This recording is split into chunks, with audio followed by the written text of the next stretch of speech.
Mesdames et messieurs, bonjour et bienvenue à vous sur Eusaï TV. Dans quelques jours, c'est la rentrée des classes. Comment se préparer pour reprendre le chemin des classes, des lycées, des collèges et pourquoi pas des universités? La question est au cœur du débat cette semaine. Et pour en parler, nous avons invité pour vous quelques acteurs du système éducatif. L'un est déjà dans ce studio, M. Jacques Aguiedaro, enseignant en sociologie à l'université d'Abomey-Calavi. M. Aguiedaro, bonjour à vous. Bonjour, merci pour l'invitation.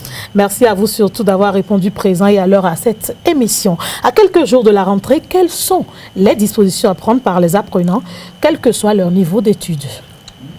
Oui, c'est vrai qu'on n'a pas cette habitude d'avoir des conseillers de famille pour accompagner les parents, accompagner les apprenants dans le passage de la période des vacances à la période de la rentrée. Mais avant même de parler de ce qui revient aux enfants, aux apprenants, il faut dire que la rentrée est une période particulière aussi bien pour les parents que pour les enfants. Donc, la préparation ne s'inscrit pas exclusivement pour ce qui relève des enfants. Les parents aussi ont, n'est-ce pas, des réaménagements à faire. Ça suppose quoi? Que la manière dont, en tant que parent, je prépare la rentrée, c'est ça qui influe sur comment mon enfant lui-même rentre dans la période de la rentrée. En termes plus clairs? En termes plus clairs, que c'est l'agenda des parents qu'on ait une certaine modification.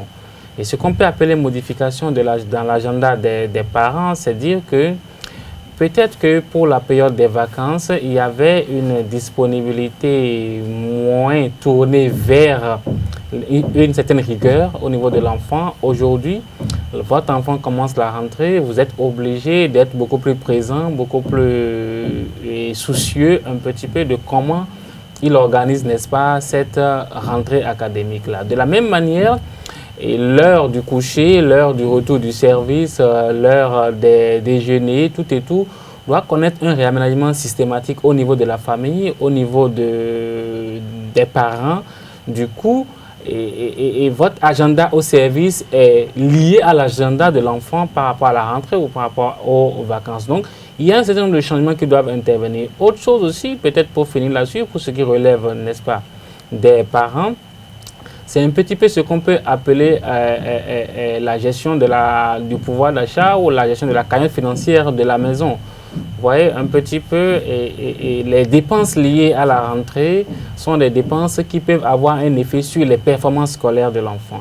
Ça veut dire quoi? Trop de soucis pour accompagner la rentrée, c'est aussi trop de soucis pour gérer le stress de l'enfant par rapport à la rentrée. Du coup, vous êtes obligé de faire des sacrifices, vous êtes obligé de faire des réorientations de dépenses financières. Ce que vous faisiez de votre salaire pendant les vacances va forcément changer pour la période de la rentrée. Donc, du coup, les parents sont amenés à faire une certaine reprogrammation, une certaine redéfinition des priorités au niveau des dépenses financières. Ça, c'est le fait que l'agenda scolaire a un effet sur l'agenda du ménage. Maintenant, pour ce qui relève de l'enfant même, de l'apprenant. L'apprenant même, il y a ce qu'on peut appeler une préparation psychologique pour la rentrée. La préparation psychologique de l'année académique, de la rentrée, vous savez un peu la manière dont vous démarrez une activité justifie les performances que vous pouvez obtenir dans le cadre de cet exercice-là. Ça dit quoi? Est-ce que la rentrée apparaît comme une période qui vient un peu tuer la joie des vacances? Ça, c'est très important. Si l'enfant ou l'apprenant commence la rentrée comme un enfer, parce qu'il aurait considéré les vacances comme le paradis, du coup, ça peut influer un petit peu sur la relation qu'il a avec l'environnement scolaire. Donc, il faut commencer déjà par faire l'épreuve d'un amour pour la redécouverte, n'est-ce pas, de l'école. Parce que il est important pour l'enfant, à un moment donné, d'avoir du goût à retrouver ses amis, d'avoir du goût à retrouver la salle. Non, bon, vous savez, il y a certains qui, parfois, ont l'impression que la période de la rentrée, c'est une période à la limite qui vous prive un petit peu des amusements, des jeux, des loisirs, de la présence des parents. Du coup, il y a une certaine forme de dégoût qu'on a à retrouver un peu le chemin de l'école. C'est le dégoût qu'il faut combattre chez l'enfant. Parce que lorsque vous réussissez à combattre ce dégoût au niveau de l'enfant, du coup, au lieu de regretter la rentrée scolaire, il est même pressé de retrouver les bancs. Il est pressé de retrouver ses camarades de classe, il est pressé de retrouver un petit peu le cahier, il est pressé de retrouver un agenda scolaire. Donc, il faut cette préparation psychologique pour que la rentrée scolaire crée un peu un engouement chez l'enfant. Au-delà de la préparation psychologique qu'il faut pour l'enfant, il y a ce qu'on peut appeler à la limite une préparation de type organisationnel, de type technique au niveau de l'enfant. Là, vous voulez parler des fournitures? Au-delà même des fournitures, on n'est même pas encore là. La préparation organisationnelle au niveau de l'enfant, c'est qu'il est obligé, au niveau de l'apprenant, il est obligé de concevoir aujourd'hui qu'il ne peut plus gérer son agenda télévisé comme il avait l'habitude de gérer ça. Il doit se faire un petit emploi de temps. Voilà, il doit se faire un petit emploi de temps. Il doit savoir que désormais, je me réveille à telle heure et je vais à l'école, je reviens à telle heure. Donc, il faut que lui-même organise cet agenda-là, qu'on l'accompagne. C'est vrai que c'est difficile pour un apprenant quand il s'agit des enfants du cycle primaire, mais c'est déjà bien de commencer par travailler à l'enfant, ce que bic et feuille en main, qu'il voit qu'est-ce qui va changer dans l'organisation, n'est-ce pas, de ses jours, dans l'organisation de ses heures. À quel moment il doit se réveiller, à quel moment il doit faire la cuisine. Parce que c'est pas parce qu'on rentre en année académique que tout de suite on ne peut plus faire les travaux de ménage à la maison. Pas du tout. Ça va être compliqué. Non, il ne faut pas créer cette habitude-là chez les enfants. Mais il faut concilier les deux. Il faut concilier les deux. Maintenant, dans le comment on concilie les deux, là, il est obligé lui-même d'apporter sa touche là-dessus. Donc, il y a une préparation organisationnelle. C'est pas parce qu'il a participative. Oui, c'est pas parce qu'il a commencé la rentrée qu'il ne peut plus fréquenter ses amis, qu'il ne peut plus fréquenter ses amis de quartier, qu'il ne peut plus faire un tour, n'est-ce pas, en ville, non. Mais il doit accepter que la période de l'année académique est une période qui nécessite une organisation particulière. Il faut lui faire comprendre qu'il en est de même pour ses activités sportives, il en est de même sur comment il gère sa santé, il en est de même comment il gère la sieste, parce que des enfants auraient certainement perdu la culture de... oui, pendant les vacances, on s'amuse beaucoup. Bon, on s'amuse beaucoup, il y a moins de sieste, maintenant il doit comprendre qu'il doit... Donc il y a cette préparation. Au-delà de la préparation, il y a cette préparation qui entre en ligne de compte avec les objectifs qu'il se fixe pour la rentrée. C'est-à-dire quoi? C'est quoi mes objectifs? Est-ce que j'ai un examen à passer? Quel est l'objectif? L'année passée, peut-être j'avais une moyenne en dessous de 12, de 13. Cette année, c'est quel objectif? C'est d'être premier de ma salle, c'est d'être deuxième de ma salle. Donc, il faut accompagner l'enfant à se fixer des objectifs pour la nouvelle rentrée. Ah, cette fois-ci, j'ai l'habitude d'avoir une moyenne moins intéressante en anglais. Je veux être le premier en anglais désormais. Donc, il faut qu'il définisse ses objectifs et voir maintenant quelle est la stratégie qu'il va utiliser pour atteindre ces objectifs-là. Donc, comme toute personne, chaque enfant doit se fixer un certain nombre de priorités par rapport à la rentrée. Au-delà de ce qu'on peut appeler objectif de performance dans une année académique, auquel il faut se préparer et s'organiser, parce que il peut s'avérer intéressant que l'enfant se rende compte que pour l'objectif qu'il veut atteindre pour cette rentrée, il a besoin de plus d'accompagnement, plus de moyens, plus d'attention. Et peut-être la nécessité d'avoir un accompagnateur académique à la maison. Donc, c'est en évaluant un petit peu ses chances par rapport aux performances qu'il voudrait obtenir qu'on définit la stratégie avec cet enfant-là. Donc, il y a cette préparation par rapport. Au-delà de ces formes de préparation, il y a ce qu'on peut appeler la préparation de routine, puisque c'est après avoir défini tout ça qu'on voit maintenant quels sont les moyens. Là, vous voulez parler des fournitures scolaires, des manuels didactiques, de la scolarité. Voilà, donc les fournitures en réalité ne sont que une conséquence des objectifs qu'on s'est fixés, de l'évaluation qu'on a faite des potentiels avec lesquels on rentre dans l'année académique. Parce que les ouvrages que nous payons aux enfants, il y a effectivement les ouvrages qui sont inscrits, n'est-ce pas, dans le portefeuille de la bibliographie de l'année. Oui. Mais il y a aussi des ouvrages qui permettent de faire des rattrapages de compétences chez l'enfant. Ça veut dire quoi? Il aurait déjà évalué qu'il a un examen à préparer, et qu'il a des difficultés en français, des difficultés en anglais. Donc, au-delà des ouvrages au programme, il faut alors d'autres ouvrages pour l'accompagner dans ce sens-là. Donc, ça rentre dans toute une cagnotte, n'est-ce pas, pour préparer une rentrée. Et donc, si on vous comprend bien, il ne suffit pas d'acheter les fournitures scolaires ou de payer la scolarité pour dire qu'on a préparé la rentrée de son enfant. Non, pas du tout. Il faut faire un petit peu un exercice au plan psychologique, au plan social, au plan organisationnel, au plan fixation des performances qu'on veut atteindre. Et il faut aussi évaluer les risques potentiels. Il faut évaluer avec l'enfant les insuffisances. Il faut évaluer avec l'enfant les éléments qui peuvent constituer une forme d'obstacle par rapport à l'atteinte de ses performances et lui donner les moyens aussi de créer les mécanismes d'auto-évaluation par rapport à ce qu'il s'est fixé comme objectif en début de la rentrée et ce qu'il est en train d'enregistrer dans le cours de la rentrée pour qu'il soit maître du processus et non qu'il soit celui qui subit un petit peu l'expérience de la rentrée. Ça, c'est important. Je ne vais pas occulter la préparation spirituelle, c'est très important. Il ne faut jamais perdre ça de vue parce qu'une année académique, c'est une nouvelle entreprise. Une année académique, c'est une nouvelle expérience.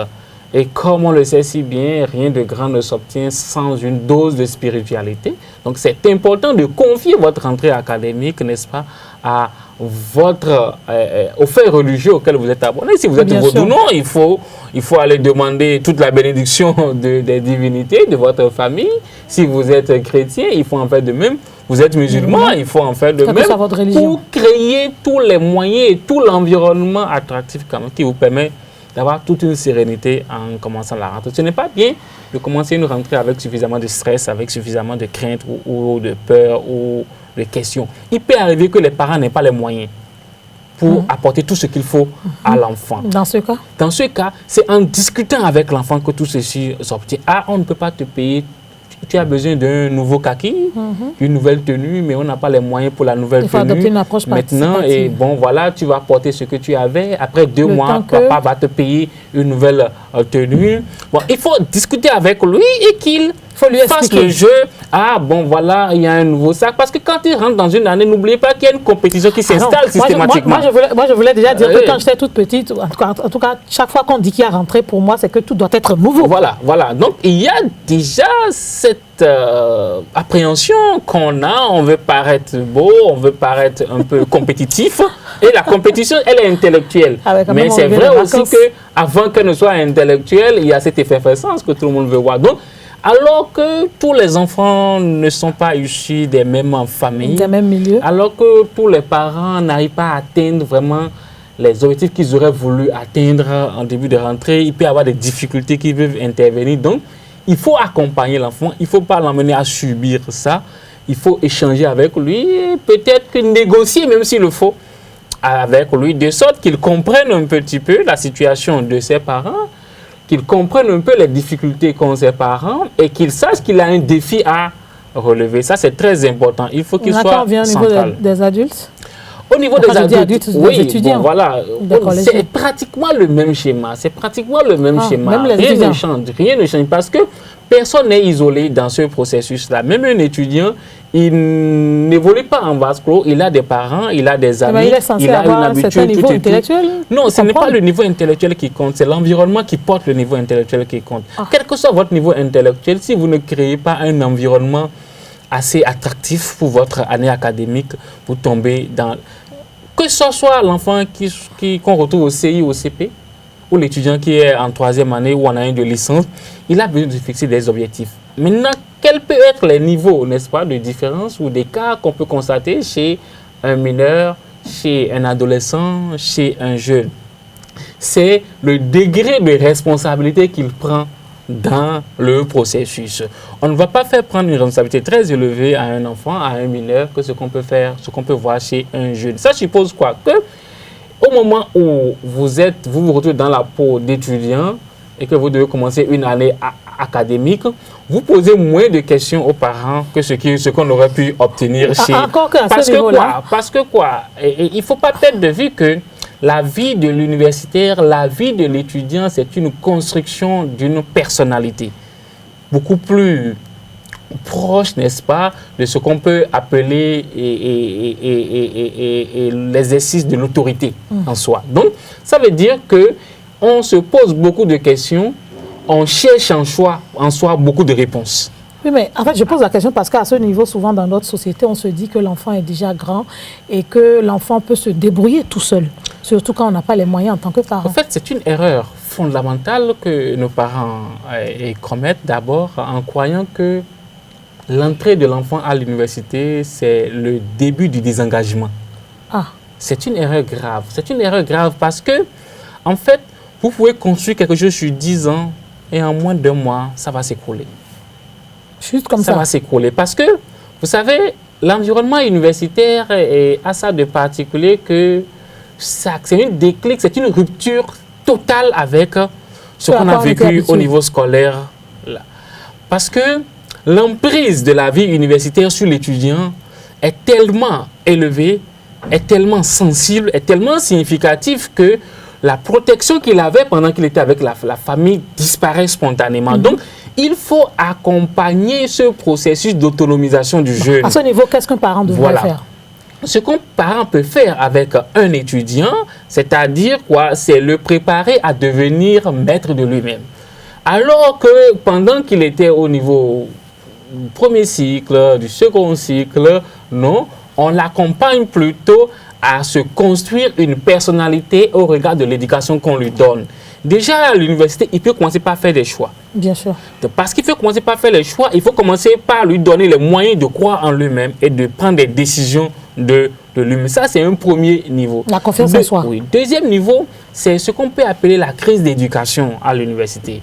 La crise d'éducation à l'université, c'est quoi? Que vous rencontrez à l'université des gens qui viennent d'horizons différents.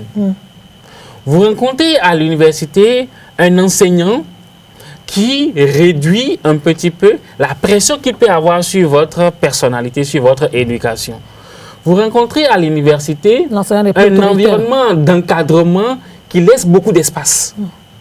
Beaucoup de liberté. En tout cas, plus ou moins de liberté. Pas totalement de liberté, mais plus ou moins de liberté. Vous rencontrez à l'université des gens qui sont venus affirmer un petit peu un modèle éducatif. Et non sont venus documenter ou renseigner ou améliorer un modèle éducatif. Du coup, vous avez envie de reconstruire l'éducation qu'on vous a donnée parce que vous découvrez un petit peu un autre monde, mais vous sentez la maturité en vous. Vous sentez l'âge de responsabilité en vous. Vous sentez une seconde phase de la puberté en vous. Et cette phase-là tend à vous faire croire que vous avez aujourd'hui les moyens d'être vous-même. Du coup, le déclic, il peut virer dans du sens positif comme dans du sens négatif. Ça, c'est un premier élément. Donc, il faut accompagner l'enfant, il faut accompagner son jeune. C'est le moment de canaliser des énergies. Comment est-ce que progressivement il devient responsable pour il se crée ses propres trajectoires. Mais, excusez-moi, ce qu'il ne faut pas perdre de vue aussi, c'est que certains parents ont l'impression qu'il n'y a pas de dépenses scolaires à l'université. Bon, mais non, souvent. Alors que la vie universitaire d'aujourd'hui, les exigences du nouveau modèle d'enseignement-apprentissage aujourd'hui en demandent plus que ce qu'on vivait dans le passé. Vous savez, le système LMD a ça de particulier, qui a beaucoup de travaux individuels chez l'enfant, beaucoup de recherches individuelles chez l'enfant, beaucoup de recherches personnelles chez l'enfant, beaucoup de documentation que l'enfant doit avoir pour affronter les réalités. Mais les parents croient que plus on monte, moins il y a des dépenses financières, ce qui est totalement faux. L'autre chose qu'il ne faut pas perdre de vue, c'est que quand vous êtes à l'université, vous préparez deux choses à la fois. Les succès académiques et les succès sur le marché de l'emploi.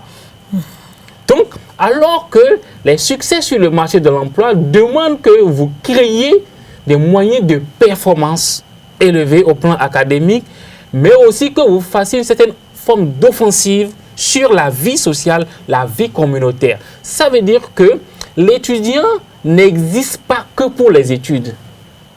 Il existe aussi pour se créer un environnement d'insertion professionnelle. Ça ne sert à rien d'être étudiant et de ne avoir que sur sa carte de visite rien que des amis étudiants. Ça n'a pas de sens en soi.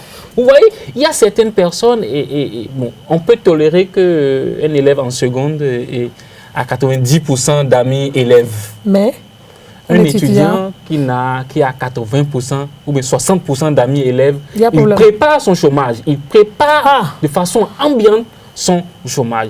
Si vous êtes étudiant en linguistique, en sociologie, on prend votre téléphone portable. Je prends un exemple, peut-être en journalisme. Je suis sur un plateau ici. Je prends l'exemple. Vous êtes étudiant en journalisme. Vous faites première année de licence, deuxième année de licence.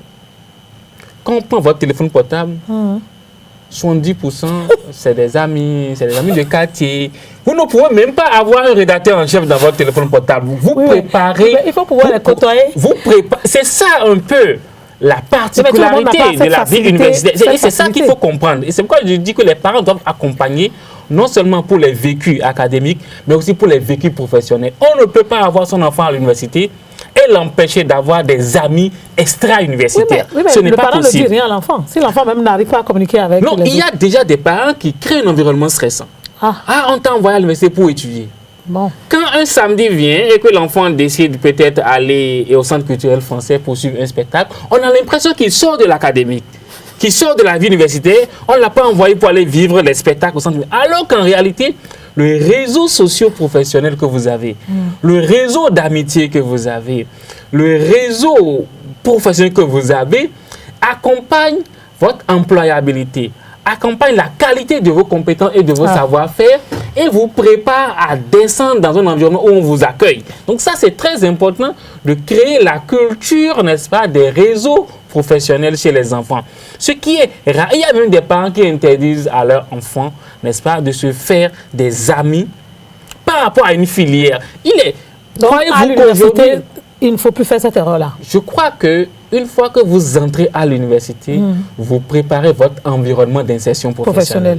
Et la meilleure manière de préparer son environnement d'insertion professionnelle, c'est de se créer un réseau académique, mais aussi un réseau par rapport à la filière que vous avez identifiée. Mais c'est souvent par peur ou par crainte que les parents... C'est pourquoi je parle d'accompagnement. Vous savez, la maturité sociale, la maturité psychologique qu'un enfant obtient est forcément liée à la qualité du processus d'encadrement et d'accompagnement de cet enfant-là. C'est vrai que nos parents n'ont pas été formés à faire cet exercice-là, mais il est important qu'ils se mettent ça. Moi, j'ai vu des étudiants que j'ai regardés dans ma position d'enseignant, qu'ils ont des fréquentations qui n'ont rien à voir avec la filière professionnelle. Jusqu'à descendre de la licence. C'est un échec annoncé. Mais c'est un échec annoncé. Dans sa vie professionnelle. Dans sa vie professionnelle. C'est systématique, ça. Il n'est pas important ou il n'est pas vraiment déterminant de confiner un enfant dans une vie académique comme si au-delà de l'académique, plus rien n'existe. Et ça devient encore dangereux quand il s'agit d'un étudiant parce que c'est pendant qu'on est dans les études qu'on se donne les moyens de vivre les épreuves du marché de l'emploi. L'un de donner des leçons aux internautes qui nous suivent actuellement, chers enseignants, que dire à tous les acteurs pour les encourager, puisque nous sommes à l'orée d'une nouvelle année, à donner le meilleur d'eux-mêmes, quel que soit le niveau du système éducatif où ils se trouvent? Alors, ce qu'on peut dire tout simplement, c'est de considérer que les trajectoires de vie, ce que nous devenons dans 10 ans, 15 ans, 20 ans, 30 ans, est forcément la conséquence de ce que nous faisons de chaque jour, n'est-ce pas, de chaque journée. C'est la rentrée académique, elle a un rôle déterminant à jouer dans votre parcours de vie. Elle peut être, n'est-ce pas, la période où vous construisez votre bonheur ou la période où vous détruisez totalement la fondation qui a été faite là. Il faut saisir la vie du bon côté. Donc, il faut faire de la rentrée académique un élément déclencheur d'une espérance pour vous, pour votre famille et pour le pays. Et il ne faut jamais perdre de vue qu'on étudie pour servir un pays et pour servir une famille. L'échec scolaire, c'est l'échec d'un pays.